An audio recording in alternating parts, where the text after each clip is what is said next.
नमस्कार दोस्तों, स्वागत है आपका आपके अपने YouTube channel exam Guru tips and tricks में। रेलवे ग्रुप डी परीक्षा जीके एंड करंट अफेयर्स का क्लास नंबर 10 आज हम करने वाले हैं। अंतिम 45 दिन आपके रेलवे ग्रुप डी के डेली आपको क्लासेस मिल रही है। 10वें दिन की क्लास है आपकी और इसके साथ साथ में आपकी फिजिक्स की भी क्लास चली है, तो उसको भी देखते रहिए, इसको भी देखते रहिए, दोनों इंपॉर्टेंट है।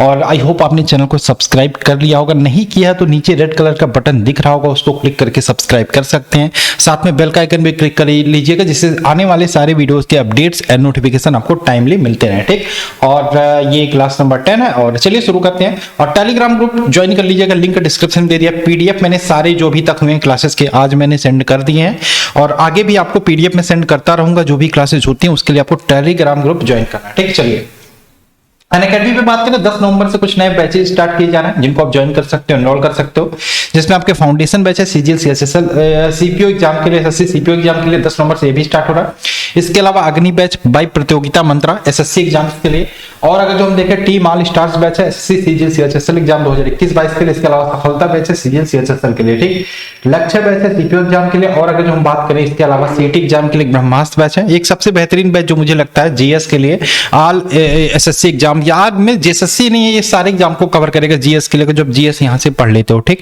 तो ये भी 10 नवंबर से स्टार्ट हो रहा है। इसमें आपका हिस्ट्री, ज्योग्राफी, पॉलिटी सब कुछ कराया जाएगा। इसकी बात करें इसके अलावा आप अनअकैडमी पे आस्क डाउट फीचर का यूज कर सकते हो, जिसमें आपका बुक का कोई भी डाउट हो उसको क्लियर कर सकते हो इस ऐप के थ्रू। इसके अलावा ऑफर अभी जो चल रहा है उसमें 4 मंथ का एक्स्ट्रा सब्सक्रिप्शन मिलने वाला। अगर जो 1 ईयर का लेते हो, 2 ईयर का लेने पे आपको 8 मंथ का एक्स्ट्रा मिलने वाला। इसके अलावा रेज हैंड आपके अनअकैडमी के प्लस पे जो लाइव क्लासेस देख रहे हो इसमें मिलता है आपको ऑफलाइन क्लास का फील आएगा। लाइव क्लास के दौरान ही आप टीचर से अपनी डाउट क्लियर कर सकते हो। और एसएससी कॉम्बैट जो होता है एवरी संडे, इस संडे भी होगा, आप इसको एनरोल कर लीजिए। संडे में टेस्ट दीजिए, आपको मौका मिलेगा यहाँ पे प्राइज जीतने का ढेर सारे। ठीक, तो गुरु टिप्स कोड यूज करके एनरोल कर लीजिए, लिंक डिस्क्रिप्शन में। और गुरु टिप्स कोड यूज करके कोई भी सब्सक्रिप्शन लेते हैं तो 10% का डिस्काउंट भी आपको मिल जाएगा। चलिए शुरू करें भाई। पहला क्वेश्चन आपके सामने स्क्रीन पर है। फरवरी 2021 में भारत व अमेरिका के बीच किस सैन्य अभ्यास का आयोजन किया गया? ठीक, फरवरी 2021 में भारत व अमेरिका के बीच किस सैन्य अभ्यास का आयोजन किया गया था? In February 2021 which military exercise was organized by between India and America? क्या आंसर होगा? तो इस युद्ध अभ्यास का नाम था युद्ध अभ्यास। ठीक है, ऑप्शन का देखो, इसका नाम ही युद्ध अभ्यास था, इसमें कुछ भी याद नहीं करना। इस युद्ध अभ्यास की बात करें, इसका नाम ही युद्ध अभ्यास था और इसका ये 16वां संस्करण था। 16वां संस्करण, ठीक, 16वां संस्करण आयोजित किया था। ठीक, उद्देश्य क्या था? संयुक्त राष्ट्र के जनादेश के तहत आतंक विरोधी अभियान को ध्यान केंद्रित करना। ठीक, अभी भारत और यूएस का बहुत सारी चीजें अच्छी चल रही है। इतनी मित्रता भारत और यूएस में कभी नहीं थी इन फ्यूचर। ठीक, और इसमें भी कहीं ना कहीं यूएस का ही फायदा है कि वो चाइना को रोकना चाहता है सुपर पावर बनने से, इसलिए वो भारत के साथ यहाँ पे आ रहा है। ठीक, चलिए क्वेश्चन नंबर 2 की बात करें। 2021 में गणतंत्र दिवस की परेड में किस राज्य की झांकी ने सर्वश्रेष्ठ पुरस्कार जीता? 2021 के गणतंत्र दिवस की परेड में किस राज्य की झांकी ने सर्वश्रेष्ठ पुरस्कार जीता? तो 2021 की बात करें, इसमें उत्तर प्रदेश की झांकी ने सर्वश्रेष्ठ पुरस्कार जीता। Option number D right answer होगा, उत्तर प्रदेश। उत्तर प्रदेश की बात करें, कुल 32 राज्यों की झांकी प्रस्तुत की गई थी। कितने? 32 राज्यों की झांकी इस बार प्रस्तुत की गई थी, जिसमें पहला स्थान मिला यूपी को। ठीक, यूपी का थीम क्या था भाई? झांकी जो बनाई गई थी किसी ना किसी थीम पे बनाई जाती है, तो यूपी का थीम था अयोध्या। अयोध्या थीम पर बनाई गई थी झांकी। ठीक, सबसे नंबर 1 पे यूपी रहा, सेकंड पोजीशन बरकरार रखा त्रिपुरा ने, और थर्ड पोजीशन की बात करें ये उत्तराखंड की झांकी को मिला। चलिए आगे चले, क्वेश्चन नंबर 3 की बात करें। 16वें ग्लोबल क्लाइमेट रिस्क इंडेक्स में भारत किस स्थान पर रहा? 16वें ग्लोबल क्लाइमेट रिस्क इंडेक्स में भारत किस स्थान पर रहा? तो भारत का स्थान था 7वां, ऑप्शन नंबर बी, 7वें स्थान पर रहा। ठीक, जर्मन थिंक टैंक द्वारा, एक जर्मन थिंक टैंक है जिसका नाम है जर्मन वॉच, इसके द्वारा ये जारी किया जाता है। पहले स्थान पर कौन सा देश था? मोजाम्बिक, पहले स्थान पर था मोजाम्बिक। दूसरे की बात करें जिम्बाब्वे, तीसरे पे बहमास, और 7वें स्थान पर भारत के स्थान थे। Option number B right answer होगा। क्वेश्चन नंबर 4 की बात करें, लाहौर षड्यंत्र मामला किसके विरुद्ध रजिस्टर किया गया? इसका आंसर क्या होगा? अगेंस्ट हुम was the Lahore conspiracy case registered? इसका आंसर क्या होगा? लाहौर षड्यंत्र मामला किसके विरुद्ध रजिस्टर किया गया? तो ये रजिस्टर किया गया भगत सिंह के विरुद्ध। Option number B, Bhagat Singh. Question number 5 की बात करें, भगत सिंह, राजगुरु और सुखदेव को फांसी पर कब चढ़ाया गया? When and where Bhagat Singh, Rajguru and Sukhdev hang? क्या आंसर होगा इसका? 23 March 1931, option number B. 23 March 1931 को भगत सिंह, राजगुरु और सुखदेव इनको फांसी पर चढ़ाया गया। 6 की बात करें, रविंद्रनाथ टैगोर द्वारा लिखित जन गण मन सर्वप्रथम जनवरी 1912 में किसके नाम से प्रकाशित हुआ था? इसका आंसर क्या होगा? The song Jana Gana Mana written is by Rabindranath Tagore was first published in January 1912 under the name, क्या नाम था इसका जब इसको गाया गया था? भारत भाग्य विधाता, ऑप्शन नंबर सी, Bharat Bhagya Vidhata, option number C right answer होगा। क्वेश्चन नंबर 7 की बात करें, करो या मरो, करो या मरो, डू और डाई का नारा किसने दिया था? डू और डाई का नारा किसने दिया था? तो ये दिया था भैया, किसने दिया था? डू और डाई का नारा दिया था Mahatma Gandhi, option number D, Mahatma Gandhi ने। क्वेश्चन नंबर 8 की बात करें, इंकलाब जिंदाबाद, इंकलाब जिंदाबाद, who give the slogan of इंकलाब जिंदाबाद? तो ये दिया था भगत सिंह ने, option number C right answer होगा, भगत सिंह। ठीक। क्वेश्चन नंबर 9 की बात करें, वेदों की ओर लौटो, यानी कि back to Vedas, back to Vedas का नारा किसने दिया था? वेदों की ओर लौटो, Swami Dayanand Saraswati, Swami Dayanand Saraswati, option number B. Arya Samaj के संस्थापक थे, आर्य समाज के संस्थापक, आर्य समाज के संस्थापक थे स्वामी दयानंद सरस्वती। इन्होंने एक बुक लिखी थी सत्यार्थ प्रकाश, सत्यार्थ प्रकाश नामक बुक लिखी थी। ठीक, याद रखिएगा, आर्य समाज के संस्थापक सत्यार्थ प्रकाश नामक बुक लिखी थी। बैक टू वेदास का नारा दिया था, यानी कि वेदों की ओर लौटो। क्वेश्चन नंबर 10 की बात करें, इनका क्वेश्चन पूछा जाता, स्वामी दयानंद सरस्वती के बचपन का नाम क्या था? तो याद रखिएगा, बचपन का नाम था मूल शंकर। ठीक, मूल शंकर इनके बचपन का नाम था। क्वेश्चन नंबर 10 की बात करें, टोक्यो ओलंपिक 2020 में किस खिलाड़ी ने टेनिस में स्वर्ण पदक जीता? टोक्यो ओलंपिक 2020 में किस खिलाड़ी ने टेनिस में स्वर्ण पदक जीता? तो टेनिस में स्वर्ण पदक किसने जीता था? इसका आंसर क्या होगा? तो याद रखिएगा, अलेक्जेंडर ज्वेरेव, अलेक्जेंडर ज्वेरेव ने टेनिस में स्वर्ण पदक जीता, ऑप्शन नंबर बी। ये किस देश से है? ये जर्मनी, जर्मनी ने गोल्ड मेडल जीता, अलेक्जेंडर ज्वेरेव। ठीक, सिल्वर किसने जीता? रूस के, आपके रूस के खानाचोवा, खानाचोवा रूस के, इन्होंने सिल्वर मेडल जीता। ठीक, सिल्वर। चलिए क्वेश्चन में 11 की बात कर लेते हैं, टोक्यो ओलंपिक 2020 में किस देश की पुरुष टीम ने फुटबॉल में स्वर्ण पदक जीता? ये सारे गेम्स इंपॉर्टेंट है, इनको याद रखना जरूरी है। जो बड़े गेम्स होते हैं, फुटबॉल हो गया, टेनिस हो गया, बैडमिंटन हो गया, ठीक है, तो इसमें बात रखिएगा। तो हम बात करें फुटबॉल में गोल्ड मेडल जीता ब्राजील ने, ऑप्शन नंबर ए, ब्राजील ने। ठीक, चलिए, ब्राजील ने स्पेन को हराया 2-1 से और ये जीता। 2016 में किसने जीता था? तो ये भी ब्राजील ने ही जीता था। ठीक, चलिए क्वेश्चन नंबर बात करें 12, हाल ही में 2020 पैरा ओलंपिक का आयोजन कहां किया गया था? जहां पे ओलंपिक होता है ना, वहीं पे पैरा ओलंपिक का आयोजन होता है। तो 2020 में पैरा ओलंपिक की बात करें, ये टोक्यो जापान में किया गया, option number D right answer हो। 13 की बात कर लेते हैं, टोक्यो पैरा ओलंपिक 2020 का आदर्श वाक्य क्या था? ध्येय वाक्य क्या था? ठीक, इसका आंसर क्या होगा? तो टोक्यो पैरा ओलंपिक 2020 का आदर्श वाक्य की बात करें, ये था United bye emotion, option number D, United bye emotion. ठीक, चलिए, ये रखा गया था कोरोना के बाद, नाम रखा गया था। 14 की बात करें, भारत ने टोक्यो पैरालंपिक में कितने मेडल जीते? पैरालंपिक याद रखिएगा, बहुत इंपॉर्टेंट है। अगर जो अभी तक के जितने भी प्रदर्शन हुए थे भारत के पैरालंपिक में, उनके मेडल्स को मिला के देखें तो उससे ज्यादा मेडल इस बार एक पैरालंपिक में भारत ने जीत लिए। तो पैरालंपिक में भारत ने टोटल 19 मेडल जीते थे, 19 मेडल, ऑप्शन नंबर डी। और रैंक क्या थी भारत की?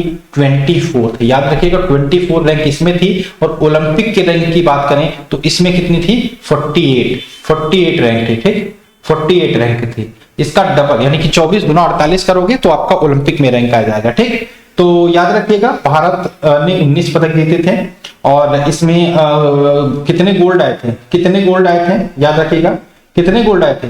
5 गोल्ड थे ना? कितने गोल्ड थे भाई पैरा ओलंपिक में? कितने गोल्ड थे? एक तो अवनी लेखरा ने गोल्ड जीता था। ठीक, अवनी लेखरा ने, इंडियन राइफल शूटर थी, 19 साल की उम्र में इन्होंने गोल्ड जीता था। इसके अलावा अवनी लेखरा ने 2 मेडल जीता था। ठीक, और इन्होंने एक ब्रॉन्ज मेडल जीता था 50 मीटर शूटिंग में। सुमित अंतिल हरियाणा के थे, इन्होंने जेवलिन थ्रो में गोल्ड जीता था। मनीष नरवाल ने गोल्ड मेडल जीता था ये पिस्टल शूटर में। प्रमोद भगत ने बैडमिंटन में, कृष्णा नागर ने बैडमिंटन में। ये टोटल 5 गोल्ड मेडल आपको पैरा ओलंपिक में देखने को मिले थे। ठीक, चलिए, और इसके अलावा अवनी लेखरा पहली महिला बनी थी जिन्होंने 2 मेडल एक ही पैरा ओलंपिक में जीता। एक तो इन्होंने गोल्ड मेडल जीता था, तो ब्रांज। स्वराज मेरा जन्मसिद्ध अधिकार है और मैं इसे पाकर रहूंगा, यह नारा किसने दिया था? स्वराज मेरा जन्मसिद्ध अधिकार है और मैं पाकर रहूंगा, यह नारा दिया था लोकमान्य तिलक, ऑप्शन नंबर इसका बी ए राइट आंसर हो। रामकृष्ण मिशन की स्थापना किसने की थी? रामकृष्ण मिशन तो इसकी स्थापना की थी स्वामी विवेकानंद। विवेकानंद के गुरु कौन थे? स्वामी रामकृष्ण परमहंस। ठीक, विवेकानंद के बचपन का नाम क्या था? बचपन का नाम क्या था? इनके बचपन का नाम था नरेंद्र दत्त। नरेंद्र दत्त, याद रखिएगा, सारे इंपॉर्टेंट जो पॉइंट्स मैं बता रहा हूं। ठीक, 17 की बात कर लेना। 17 क्या भाई? आर्य समाज के संस्थापक। देखो अभी मैंने थोड़ी देर पहले बताया था, क्वेश्चन आ गया, संस्थापक कौन थे? Dayanand Saraswati. Option number C right answer होगा। भारत के प्रथम गवर्नर जनरल कौन थे? Who was the first governor general of India? Who was the first governor general of India? तो ये थे lord William Bentinck. Lord William Bentinck, option number A right answer होगा। 19 की बात करें, भारतीय विश्वविद्यालय अधिनियम किसने पारित किया था? भारतीय विश्वविद्यालय अधिनियम किसने पारित किया था? तो ये पारित किया था लॉर्ड कर्जन ने। Option number B, lord Curzon. 20 की बात करें, भारत का पहला भारतीय गवर्नर जनरल कौन थे? भारत के पहले भारतीय गवर्नर जनरल की बात करें, ये कौन थे? तो ये कौन थे भैया? भारत के चक्रवर्ती राजगोपालाचारी। ऑप्शन नंबर बी, चक्रवर्ती राजगोपालाचारी। भारतीय, देखो दो चीजें हैं, अगर जो ये भारतीय न देता ना, ये भारतीय न देता तो इसका आंसर चेंज हो जाता है, इसका आंसर बदल जाता है। भारतीय देने से चक्रवर्ती राजगोपालाचारी भारत के पहले, अगर जो देखो यहाँ पे भारतीय, सो हाँ चक्रवर्ती राजगोपालाचारी हो गए। लेकिन अगर जो पूछता स्वतंत्र भारत के पहले गवर्नर जनरल, तो आपका लॉर्ड माउंटबेटन। स्वतंत्र भारत के पहले गवर्नर जनरल, भारतीय गवर्नर जनरल पूछता तो आपके चक्रवर्ती राजगोपालाचारी। और स्वतंत्र भारत के पहले गवर्नर जनरल तो आपके लॉर्ड माउंटबेटन हो जाता। ठीक, चलिए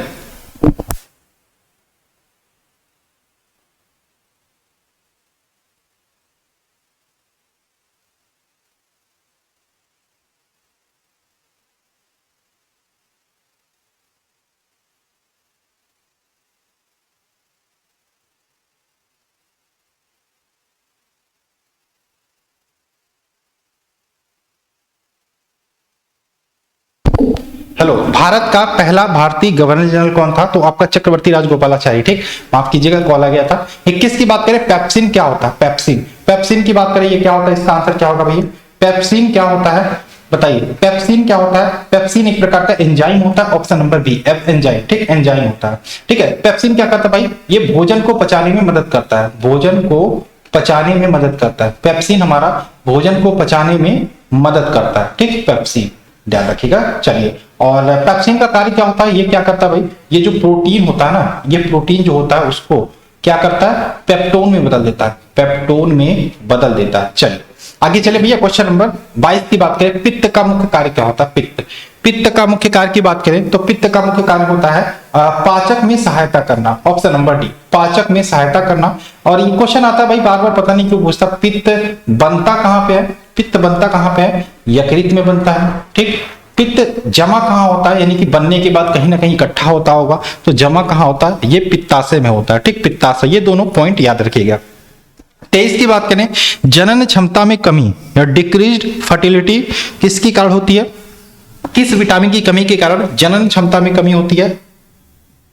तो ये हो जाएगा विटामिन ई। विटामिन ई की कमी के कारण ऑप्शन नंबर डी। 24 की बात करें, निम्नलिखित में से कौन सा दूध प्रोटीन है?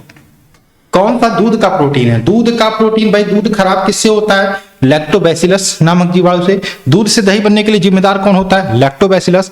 दूध का सफेद रंग किसके कारण होता है? केसीन के कारण। दूध का पीला रंग किसके कारण होता है? कैरोटीन के कारण। और दूध और क्या होता है भाई? बहुत सारे क्वेश्चन बनते हैं। दूध को पचाने में कौन सा सहायक होता है? रेनिन सहायक होता है।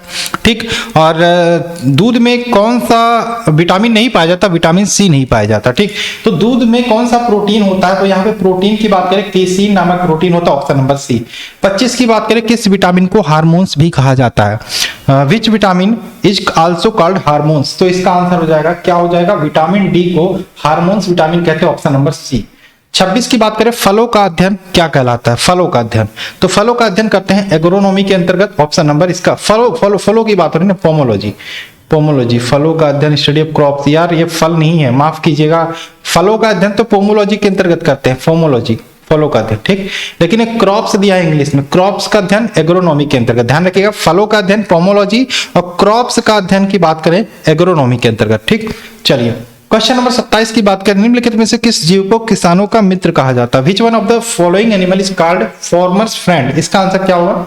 तो फार्मर फ्रेंड की बात करें केचुआ। Option number B right answer होगा। क्वेश्चन नंबर 28 की बात करें, कैडमियम प्रदूषण किससे संबंधित है? कैडमियम, तो कैडमियम के प्रदूषण से याद रखिएगा इटाई इटाई नामक रोग होता है, option number D itai itai, ठीक है, कैडमियम के प्रदूषण से। बल्ब में निम्नलिखित में से किस गैस का प्रयोग करते हैं? Which of the following gas is used in bulb? तो बल्ब में बात करें हम आर्गन गैस का प्रयोग करते हैं, option number D. Question number 30 की बात करें, जब एक चींटी काटती है तो कौन सा अम्ल स्रावित करती है? विच acid is released when an ant bytes? इसका आंसर क्या होगा? जब एक चींटी काटती है तो कौन सा अम्ल रिलीज करती है? इसका आंसर क्या होगा बताइए। जब एक चींटी काटती है तो कौन सा अम्ल रिलीज करती है? तो फॉर्मिक अम्ल, यानी कि option number B right answer होगा। 31 की बात करें, एक सामान्य मनुष्य के लिए सुस्पष्ट दृष्टि की न्यूनतम दूरी कितनी होती है? एक सामान्य मनुष्य के लिए स्पष्ट दृष्टि की न्यूनतम दूरी कितनी होती है? तो ये सामान्य मनुष्य के लिए कितनी होती है भाई? 25 सेंटीमीटर, 250 mm, या ये तो सभी होती है, option number D right answer होगा। ठीक, ये तो सभी आंसर होगा, option number D right answer होगा, क्योंकि सेंटीमीटर को एमएम में बदलोगे 250 हो जाएगा, मीटर में बदलोगे 0.25 हो जाएगा। ठीक, ऑप्शन नंबर डी। 32 की बात करें, पुतली का आकार रोशनी के हिसाब से कौन निर्धारित करता है? पुतली का आकार रोशनी के हिसाब से कौन निर्धारित करता है? तो हमारा जो आइरिस होता है ये निर्धारित करता है, ऑप्शन नंबर बी। 33 की बात करें, धूप या ज्यादा रोशनी से पुतली के आकार पर क्या फर्क पड़ता है? धूप या ज्यादा आकार से पुतली का आकार जो होता है हमारा छोटा हो जाता है, ऑप्शन नंबर बी। 34 की बात करें, नेत्र दान के समय कल मैंने इसको बताया था, आंख के कौन से भाग का दान किया जाता है? Which part of the I is donated at the time of I donation? तो पूरी आंख को नहीं निकालते, मैंने बताया था कि जो कार्निया होता है ना, सिर्फ उसका डोनेट किया जाता है, ऑप्शन नंबर बी। 35 की बात करें, मनुष्य की आंखों के रेटिना पर कैसा प्रतिबिंब बनता है? मनुष्य की आंखों की रेटिना पर की बात करें, वास्तविक और उल्टा, ऑप्शन नंबर ए। 36 की बात करें, आंखों के अध्ययन को क्या कहते हैं? आंखों के अध्ययन को ऑप्थेल्मोलॉजी, ठीक। हिमेटोलॉजी याद रखिएगा, हिमेटोलॉजी के अंतर्गत हम रक्त का अध्ययन करते हैं, रक्त का अध्ययन, स्टडी ऑफ ब्लड। हिमेटोलॉजी के अंतर्गत रक्त का अध्ययन करते हैं।